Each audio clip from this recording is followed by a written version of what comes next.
Yo, what up? I'm back again here with Cam Stylez, man. What's up? Hey, how you doing? How you doing? It's good to be here. He is a fashion influencer. What do you think about what I'm wearing today? I mean, it could be a little better. Now, I'm playing. I think so too. This is too long. Like my boobs almost poking out. Oh, look at that. Nip slip. Nah, I'm just kidding. I'll give it like right on a scale from 1 to 10 because of your style and your dynamic and how I met you. I would give you a solid 8. Plaid pants, I feel like, is my character. I think so. I think it fits really well, especially with your personality, because you're really loud, but you're also like you're not too loud. You're still like subtle. Like it's like the clean loud.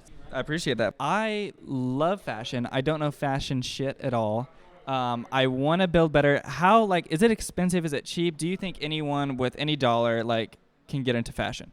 Most definitely, it's super cheap because I grew up poor.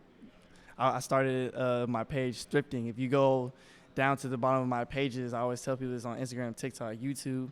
I talk about thrifting because I was building my closet when I first started, so I was thrifting a lot. I was doing $50 hauls, $10 hauls. And then I even told people on Instagram when I would post certain clips, I'm like, hey guys, like if it's from like Target or Walmart, I'm like, I'm not gonna lie. After this video, I'm returning everything. And I tell my people that. And they're like, oh, okay, because I was a broke college student. I didn't have money to get these clothes, no. Hell yeah. I actually never thought about returning it, but I love thrifting. I like this.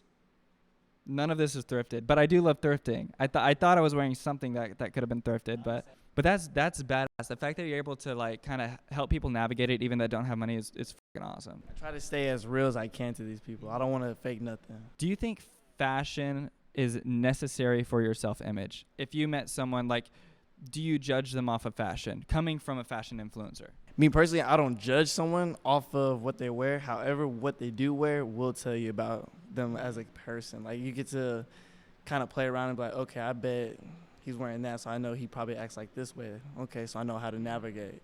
Okay, so are there any like major brands that you've worked with, whether it be for sponsorships or kind of maybe just like a paid photo shoot or just anything in that genre? Of course. I've worked with a lot of people. This past year actually has been my best year. I got to work with Dick's Sporting Goods. I got to work with Amazon. I got to work with Nike. I wasn't expecting that this early in my career. American Eagle, Burst. Hey, Burst, I love you guys. That's sick as shit. Target? I was there yesterday. What did I get at Target? Old Spice. What? I just had a campaign with Old Spice. Yes. That's fucking insane. That was a fun campaign. So when you're on these sets, like how professional is it, or do you think it's over because I've seen a lot of content from a lot of people who don't have shit. They ain't got lighting, they ain't got a fancy camera, but their stuff looks amazing. And then I see these people with a huge production, and it's like you could have done that with some cheap shit. Do you think it's so over professionalized now that it deters people from even getting into this niche of whether it be photography or fashion as a whole at all? That is a good question. Pretty big question. Cause I'm on both sides of the end. Cause I'm the person who's at the house, but I think I got a pretty decent setup for like myself. 'Cause I shoot everything by myself, and I'll have like my girlfriend help me, and then I'll reach out to my boy Dustin whenever I want to do something like creative and cool. Yeah. So I have like the 2 ring lights set up so I can get the headshot light, and then I got the backdrop light. I use my camera. I use a Sony ZV-1. I think that's the model. But when I first started, I had the iPhone camera, and I just think wherever you want to go with your content creator journey depends if you need a production team, if you need your own little studio team, or if you just want to hop on the phone and just have some fun. Where did you start on TikTok or Instagram? Because I know your Instagram's been popping off. When Dustin told me I'm shooting with you, I'm like, okay, he's got 55K. That's a lot. Checked it today. You're at like 59, right? Actually, I think are we about to hit 60? We hit 60. What are we at right now? Double check it. 60.1. Oh! Shout out to my boy Noah. I'm good.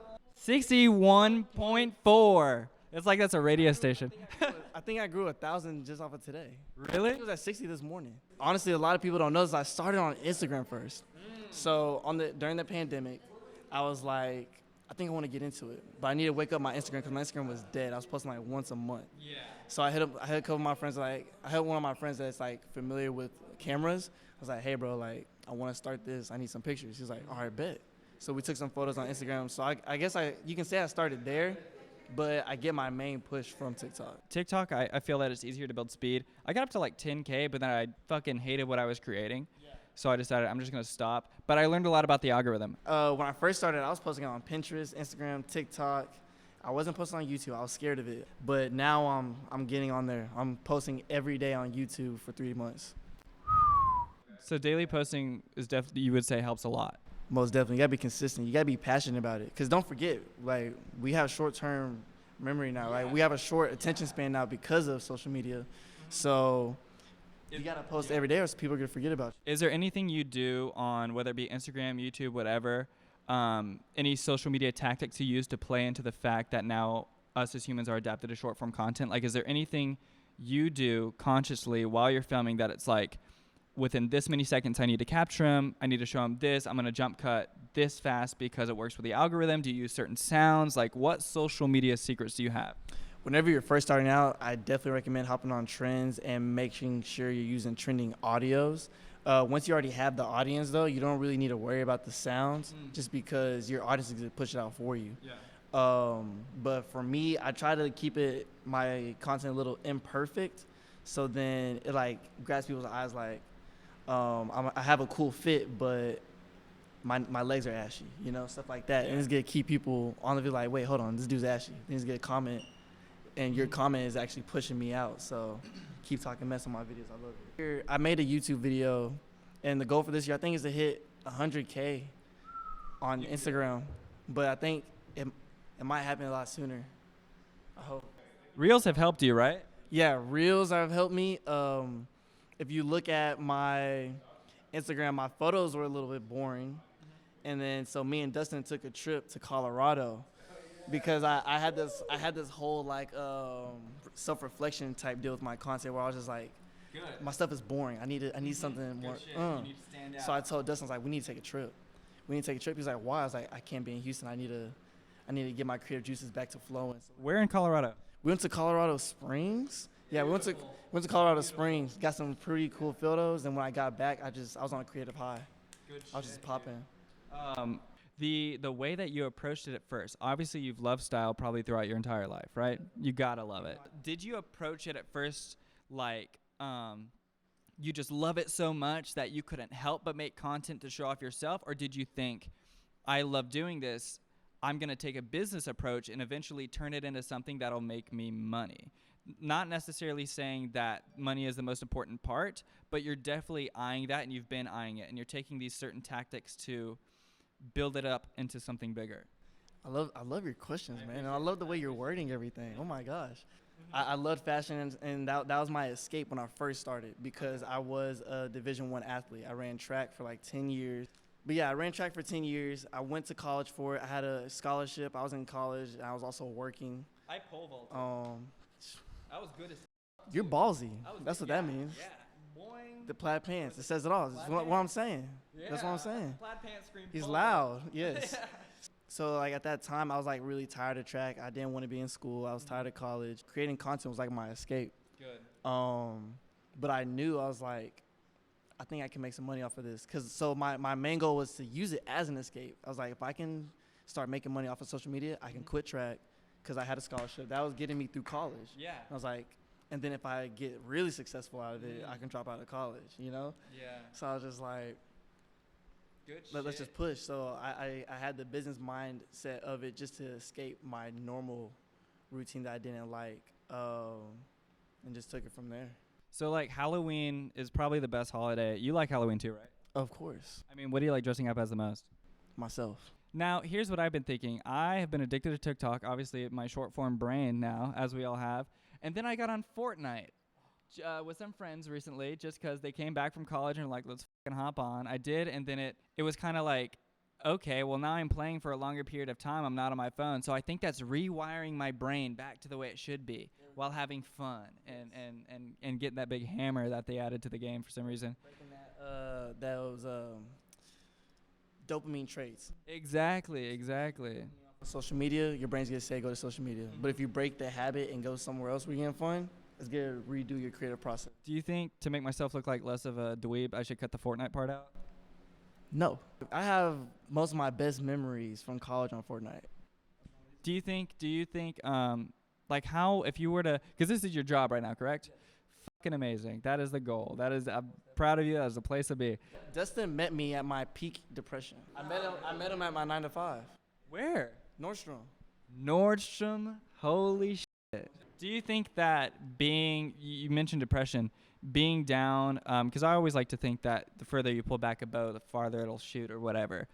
Do you think that being in a low point fueled you? You got so pissed at like maybe your own work ethic. I don't know how you were depressed. I haven't asked that yet, but for me right now, it's my work ethic. So it's like if I just like work so much and it's making me angry because I know I have the potential to do shit. And it made me so hungry that I just want to get out and do as much as I can. Do you think that your depression has pulled you back in a sense that has shot you forward into what you're doing now? Yes and no. I definitely say my depression like helped me get stronger. You know, it's like going to like a mental, emotional weight room because like I was just more down at the fact of like the position I was in life, and it made creating content harder. So I was just like, I don't want to do this. I don't But I knew I was like, you're just going through the motions. Just stay consistent. If you still feel like this for like 3 to 5 months, then we'll just pull the plug and figure it out from there. If it's not making you happy no more, but I just had to change some unhealthy habits, and I got out of my depression, and now we're here. What's your favorite season based on clothing? Winter. No bathing. No, like, have you seen the Borat bathing suit? Like, have you seen Borat? Let me show you a picture. That's my style. Yeah, Borat is Borat Sagadiyev, as I think his full name. I couldn't wear that. You couldn't wear that at a beach? You don't want to do a shoot like that? So I'm actually the type, I don't like showing my body. Really? If we go to a pool party, I'm the last person to take off my shirt. But other people may not know that. They could be thinking you want to make like a grand entrance at the last part. Like everyone's taking off their shirt. Everybody look. You ready? Boom. There it is. Well, I appreciate you talking to me today, man. I really do, and I love your shit. Cam Stylez right here, baby. Yeah. Follow him on all this shit. YouTube, Instagram, TikTok. What else do you have? OnlyFans. Really? No. Okay. Holy shit, that caught me off guard. All right, but if he does have an OnlyFans in the future, I will tag it in the description. So go ahead and check because it could be there by now, right?